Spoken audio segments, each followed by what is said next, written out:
Voilà, donc c'est officiel, Bachar al-Assad est tombé, son palais présidentiel est actuellement en train d'être pillé par une partie de la population en Syrie.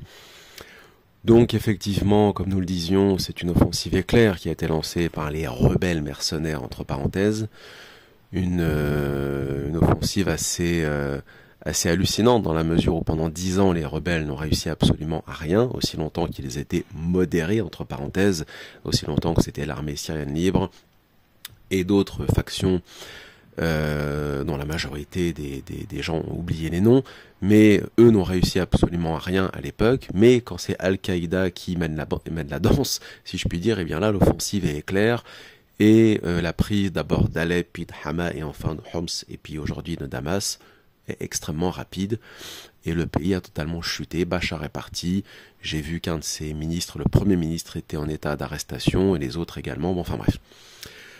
Bon, il ne faut pas s'attarder sur ces images. Ce qu'il faut, c'est penser à l'avenir de la Syrie. Voilà, les populations, les masses sont toujours extrêmement naïves et pensent que c'est leur victoire, pensent que c'est enfin la libération de la Syrie.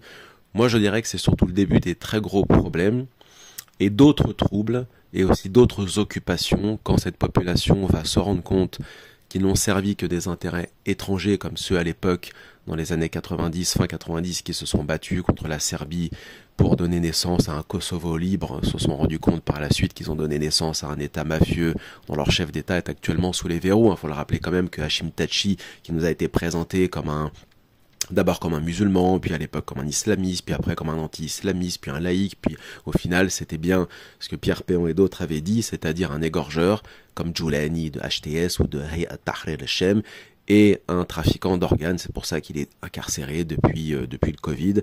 C'est passé relativement inaperçu, mais c'est toujours bon, voilà, de se rappeler que 20 ans en arrière, des journalistes et des observateurs avaient raison quant à la finalité de cette guerre, et ce sera pareil pour la Syrie. Regardez l'opération séduction qu'a lancée CNN. CNN, c'est la CIA, il faut quand même le rappeler. Les médias américains comme CNN, Fox News, etc. ne sont que des outils de propagande de la CIA aux États-Unis, à destination des Américains et des autres. Donc, on nous présente un Djoulani très posé, très réfléchi, qui serait, disent-ils, un djihadiste modéré. Voilà, c'est une nouvelle expression. On avait les islamistes modérés, maintenant on a les djihadistes modérés. Bientôt on aura les égorgeurs wahhabites modérés, parce que c'est ce qu'est Djoulani quand même. Il faut quand même se rappeler que Djoulani en 2006 s'était rendu en Irak et combattait aux côtés d'un égorgeur bien connu qui s'appelait Abu Musa Hamza al-Qawi, qui avec lui, ils se sont amusés à faire exploser plein de mosquées chiites en Irak, des mosquées sunnites, à massacrer des centaines de milliers de musulmans, à tuer des femmes, à décapiter des journalistes, etc. Puis Djoulani est revenu au Liban, il a fait exactement la même chose, mais de façon plus soft, il a fondé un groupe tout aussi radical, et puis au final, il est revenu en Syrie en 2011, il a participé à la révolution, mais au départ, sans jamais attaquer le régime.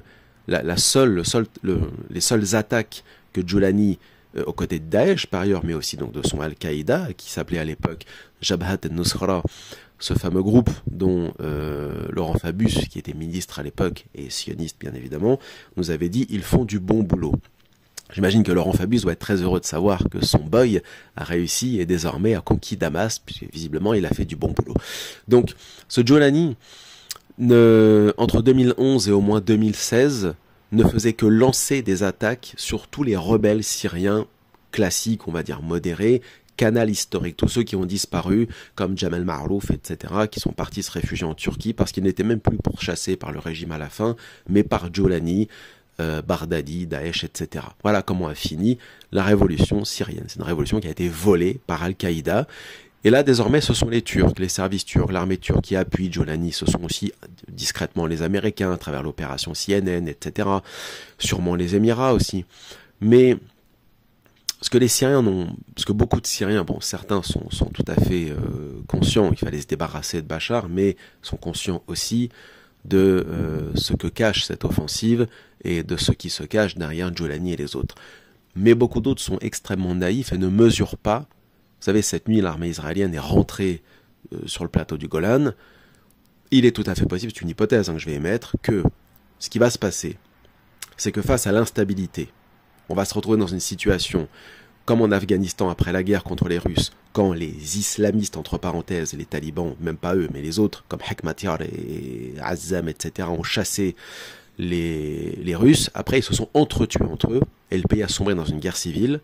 Et on a eu au pouvoir des islamistes, les talibans en 96, qui donnaient, c'est même pas ils vendaient, c'est ils donnaient, voilà, leur pétrole et leur gaz aux Américains. Les Américains les soutenaient et ils étaient appuyés par l'ASA et les services pakistanais et l'Arabie Saoudite. Et là, c'est ce qui va se passer avec Jolani et les autres, peut-être, hein, à vérifier, on verra, c'est pas sûr.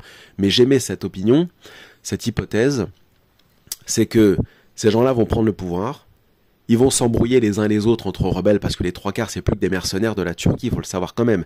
Ce sont des mercenaires qui ont été envoyés partout sur plein de théâtres d'opération, tantôt en Azerbaïdjan contre l'Arménie, tantôt en Afrique pour faire de la sécurité, mais ils servaient jamais la Syrie en fait.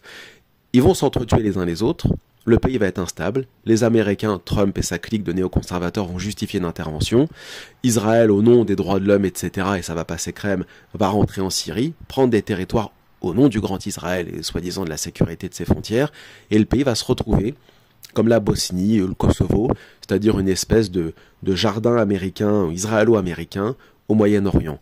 Croire que des égorgeurs wahhabites comme Jolani ne servent pas d'intérêt étranger en Irak,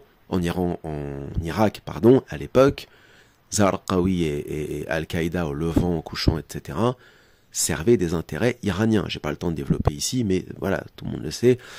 Là, ils servent parce que ce sont des mercenaires. Vous savez, les mercenaires vont toujours vers ceux qui les paient le mieux. Un coup, ça peut être l'Iran, un coup, ça peut être les États-Unis, un coup, ça peut être la Turquie. Ils vont partout. Ils vont s'entretuer les uns les autres, le pays sera instable, on aura cette invasion étrangère et la Syrie ne sera jamais libre en fait. Ce sera comme la Bosnie, c'est-à-dire selon les accords de Dayton, ce n'est pas un pays indépendant, c'est un pays sous protectorat américain. La Syrie, ce sera pareil, ce sera sous protectorat des autres. Le nord, ce sera la Turquie, le sud, ce sera Israël.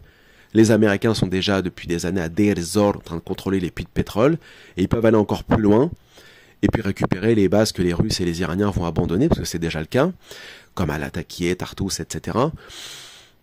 Et voilà ce qui risque de se passer. Donc, cette offensive ne s'est pas faite. Alors si on peut dire un mot sur les conditions aussi de l'offensive, parce que c'est important. D'abord, les Russes sont empêtrés dans une guerre avec l'Ukraine, ils n'avaient pas les moyens d'intervenir. D'un autre côté, les Iraniens sont sous la menace constante d'Israël, après les bombardements iraniens sur Israël et vice-versa. Et surtout, l'affaiblissement du Hezbollah au Liban a fait que l'Iran s'est recentré sur ses frontières et est en train d'abandonner, on va dire, son impérialisme des 20 dernières années en Irak, en Syrie, etc. Donc il y avait pratiquement plus de combattants iraniens, tantôt afghans, tantôt irakiens, Hashd al-Sha'bi d'un autre côté, les Pasdaran d'un autre côté. Bon, les Russes aussi ont relativement quitté le terrain. Les rebelles, avec l'appui du renseignement turc et ainsi de suite, ont pris connaissance de tout cela et en ont profité pour lancer cette offensive, parce qu'il y a aussi une chose qu'il faut dire, c'est que le pays était extrêmement instable, et en fait Bachar al-Assad n'avait absolument pas gagné sa guerre civile contre les rebelles. Bachar al-Assad a repris le contrôle d'une partie du territoire, l'autre partie, Idlib notamment, était sous le contrôle des Turcs. À l'est, c'est les séparatistes kurdes qui inquiètent beaucoup la Turquie qui sont présents, et puis lui était surtout à Damas. Et ce que les Iraniens lui reprochaient en grande partie, c'est de ne faire absolument rien pour protéger le personnel iranien. Après notamment le bombardement, pendant et avant et après le bombardement du consulat iranien à Damas. Et lui reprocher, malgré l'équipement, malgré ce que les Iraniens avaient fourni massivement à l'armée syrienne, enfin ce qu'il en restait, rien n'avait été fait pour répondre à Israël sur les 4-5 dernières années. Mais au-delà de ça, c'est surtout la question des réformes. C'est-à-dire que Bachar al-Assad, suite au traité de paix, entre parenthèses, qu'il avait signé avec les rebelles, eux occupent Idlib et lui le reste, il n'avait absolument rien fait. L'une des conditions que les Iraniens et les Russes avaient posées, c'était de toute façon de trouver un accord dans le futur avec les rebelles, de reconstruire le pays, de reconstruire son armée, ses services de sécurité, etc. Et aussi de refaire le pays, de réformer en fait. Et il n'a rien fait. Il n'a absolument rien fait. Il a laissé le pays à l'abandon. Du coup, toutes ces conditions, je les énumère très vite, on n'a que 10 minutes, les rebelles, les mercenaires, là, entre parenthèses, en ont profité avec l'appui, bien évidemment, de la Turquie et sûrement, enfin c'est même sûr et certain, des Américains. Donc, la suite n'est pas bonne. Les Syriens, moi, je le dis ouvertement parce qu'il faut être lucide, à mon avis, à moi, mon humble avis, vont encore souffrir et sont très loin d'être libérés.